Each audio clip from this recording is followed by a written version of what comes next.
Well, the rubber bladder in particular, which is inside, is getting brittle and hard. So there's ways to slow down that degradation that we're looking into and have achieved with our new support mannequin and case for the suit, meaning it needs to be in a tighter controlled environment, needs ventilation, all these pieces that we didn't have in place before. But some of the technology we use to look at the inside, and then now we'll use in the future, which is more readily available, CT scans, X-ray radiography. We performed all those exercises during our research, so if we need to access the suit in the future, we'll have those to fall back on. Really, in the last 5 years is the first time we've been able to look inside those 21 layers. So we brought laser scanners, structured light scanners, we performed photogrammetry. That's a way of taking super high resolution digital images, and then mapping that color data onto that laser scan. The complexity of the suit ensured it could support human life in the harshest of environments. Extreme heat and cold, radiation, micrometeorites, and the threat of cuts from sharp rocks all had to be taken into consideration. As our curators note, these spacesuits were actually single-person spacecraft.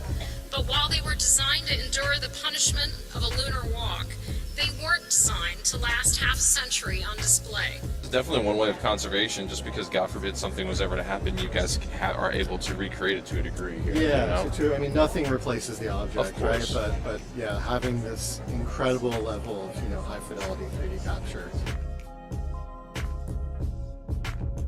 A suit is like a balloon.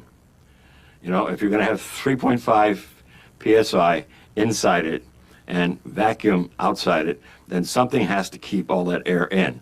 So think of the suit as a balloon.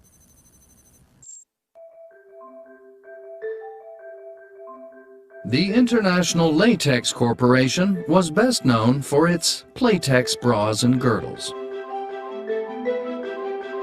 The company was the rank outsider, but it had one big advantage. It didn't know much about space, but it knew more than any of its competitors about making flexible rubber clothes that moved with the human body. The company's prototype was based on a series of flexible rubber joints. The elbows and the joints all flex because of this system right here. It was a convolute, and a convolute is really nothing more than a rubber dip part that has all these little ridges to it. It allows the air to compress on either side and move about so that you weren't fighting against a pressurized cylinder.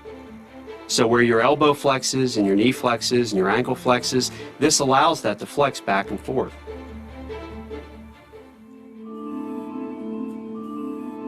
It was simple and obvious, but nobody else had anything quite like it. And in April 1962, NASA took a gamble and awarded ILC, as the company became known, the contract to build the Apollo spacesuit. Hamilton Standard was an established engineering facility that had originally pitched for the whole contract. But the wedding between Hamilton and ILC was a marriage between two very different companies and would, in the years to come, cause NASA deep concern. International Latex at that time made brassieres. This was a very interesting relationship because both organizations thought they should be the ones leading the challenge, and it was described by many as a shotgun marriage.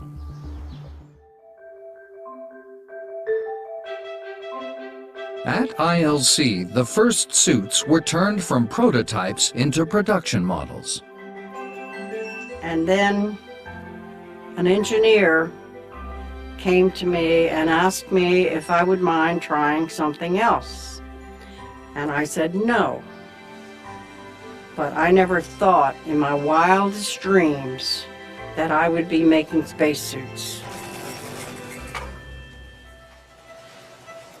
One of the hazards was sewing pins.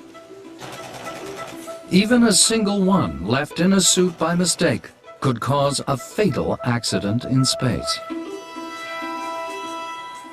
Eleanor Foraker was expected to keep track of them. She gave each seamstress different colored pins so she could trace who had done what.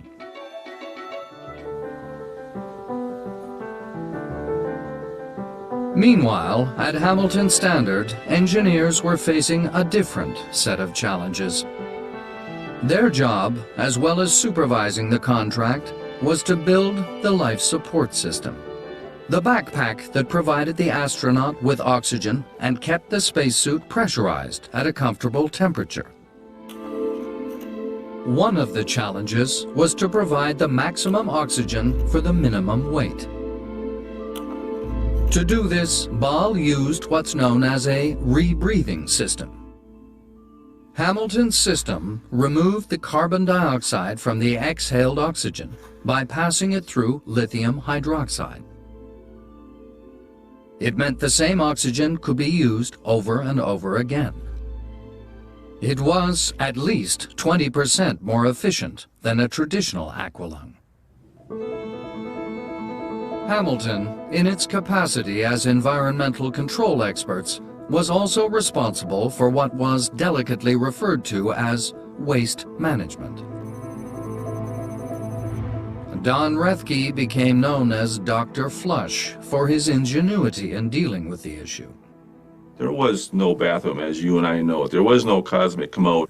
And their training was not that good to hold it for several days. So they needed some degree of body hygiene, if you want to call it. This is the pee pouch and this is the poo pouch, okay? Don't get the two confused, because the wrong pouch will not work on the right place. So inside the urine collection assembly, which we kind of affectionately call the pee pouch, was about a 1 liter bag in the area down here. And the attachment to the body was done by a condom with a hose on the end of it, which you can urinate right into the bag. Gradually, piece by piece, the life support system came together. What nobody realized as they started to test the suit was that there was a potentially lethal flaw.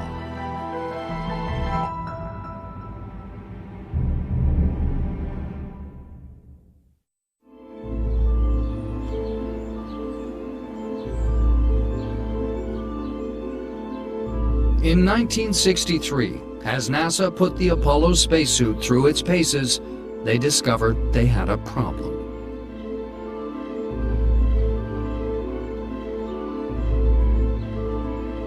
Everybody had assumed that cool air pumped into the suit from the backpack would be sufficient to regulate the temperature. But as astronauts now started to use the suits, they were becoming dangerously overheated. NASA panicked. The whole program is in jeopardy. It was a threat that we would lose our contract if we didn't measure up to NASA's requirements. He was shown designs of a British garment which used water-filled plastic tubes. Jennings set up an experiment to see how well it worked. Harlan Brosey was his test subject.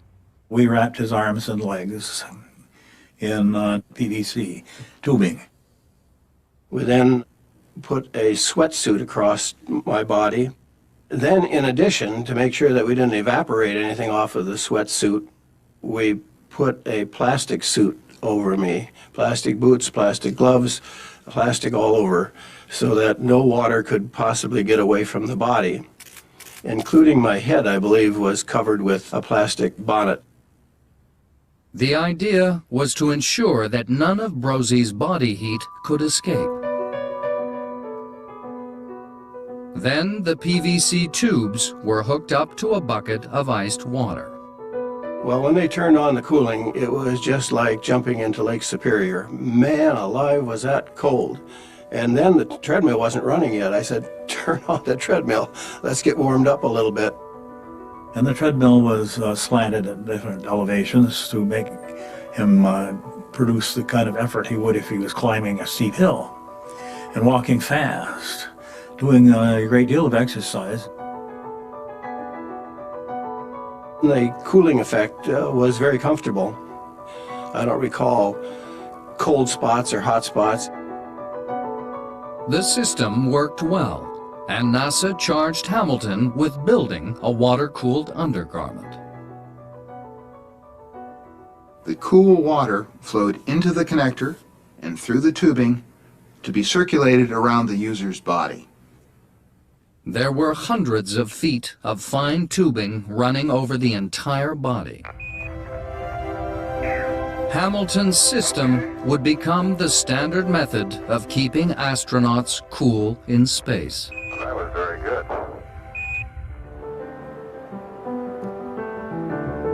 In spring 1965, NASA relaunched the Apollo spacesuit program.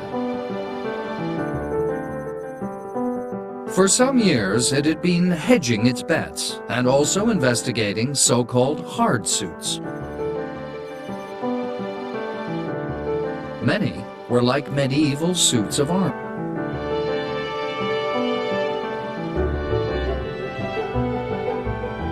Yet, try as they might, the designers of these remarkable garments couldn't reduce their bulk. And NASA once more solicited proposals for a soft suit.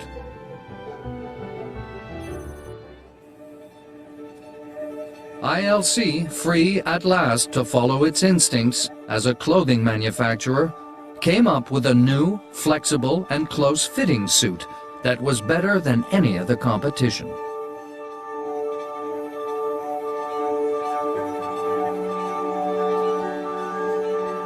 We ended up winning the competition because our suit had great flexibility. It was built the way we wanted to build it. It had great narrow shoulders. You can look at the pictures and see how tapered this suit was compared to the other two suits. The administrative difference was that ILC was now contracted directly to NASA.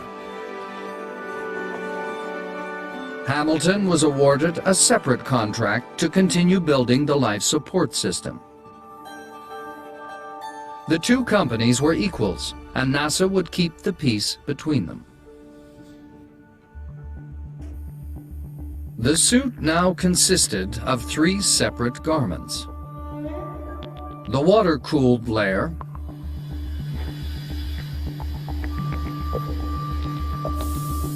an extraordinarily clever pressurized inner suit with flexible joints,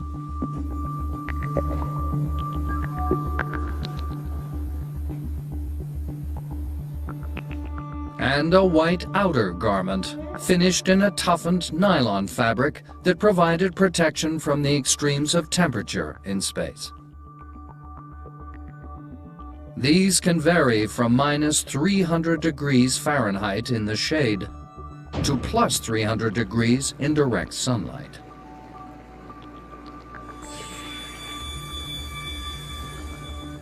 The lunar boot had a large flat sole to prevent the astronauts from sinking into the soft lunar surface. The helmet had a series of sun visors to protect the astronauts from solar glare. And then there was the glove, probably the most complex and troublesome piece of the entire garment. You wanted a glove that could pick up a dime but stop a bullet, and it was very difficult to do at the time. And it was actually woven chromium steel, and it was woven into a material that would flex like a fabric, and we used that all around the gauntlet of the glove, which is the part that wraps around the main part of the hand.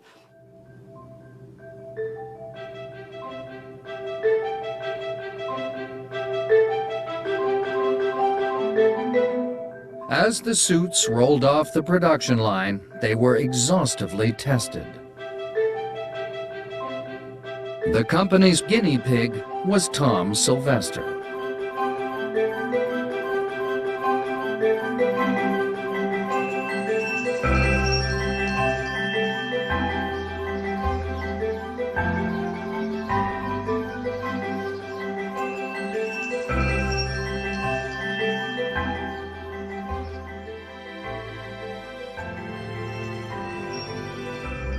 To test the suit in reduced gravity, NASA turned the world on its side. They would take the suit and suspend it in this crazy contraption where they suspended the astronauts or test subjects in the suit, and they would walk along this wall with this rig.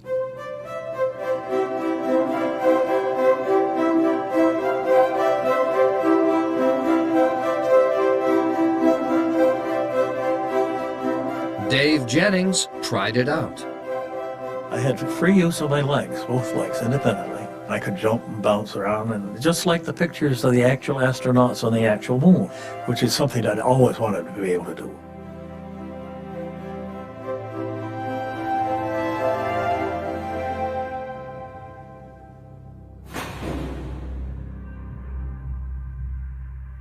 But the ultimate and most dangerous test was a huge, specially constructed vacuum chamber.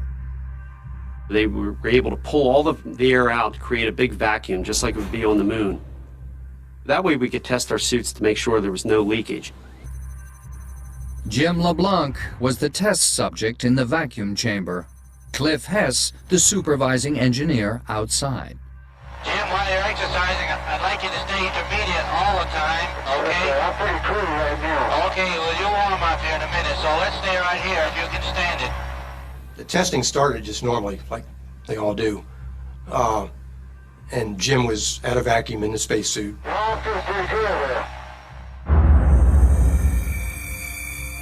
With all the air sucked out, all that protected him was his pressurized suit. Then something happened. I heard over the headset that he was losing suit pressure. The tube pressurizing his suit had become disconnected. He was in serious danger. There really wasn't any feeling. It was just happening so fast, trying to get the chamber back to a safe pressure and Jim to a safe pressure inside the suit. As I stumbled backwards, I could feel the saliva on my tongue starting to bubble just before I went unconscious.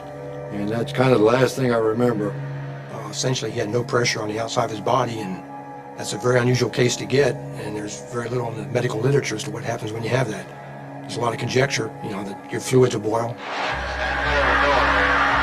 Within 25 seconds, a co-worker, sitting in a partially pressurized antechamber and wearing an oxygen mask, was able to dash in. At the normal rate of repressurization, it would have taken 30 minutes to make the chamber safe.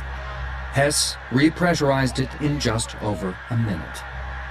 That's much, much faster than you would ever come down in an airplane. It would really hurt your ears if you did that. Finally, it was safe to let a doctor in. Miraculously, LeBlanc had already regained consciousness.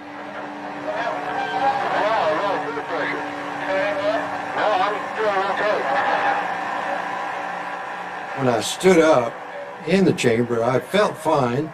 My ears ached a little bit from the course of rapid repressurization, and that's basically the only effect I had. It was one of the few instances where anybody was ever exposed to that low of a pressure and lived to tell about it with no obvious damage. Such an accident in space would have been fatal. But thanks to testing like this, no astronaut has ever had to face a similar situation. The suits were holding up to everything that could be thrown at them, and the program was back on schedule. Oh, man. I'm on the footpad. At Houston, as I step off at the surface at Tourist Littrow, we'd like to dedicate the first steps of Apollo 17 to all those who made it possible.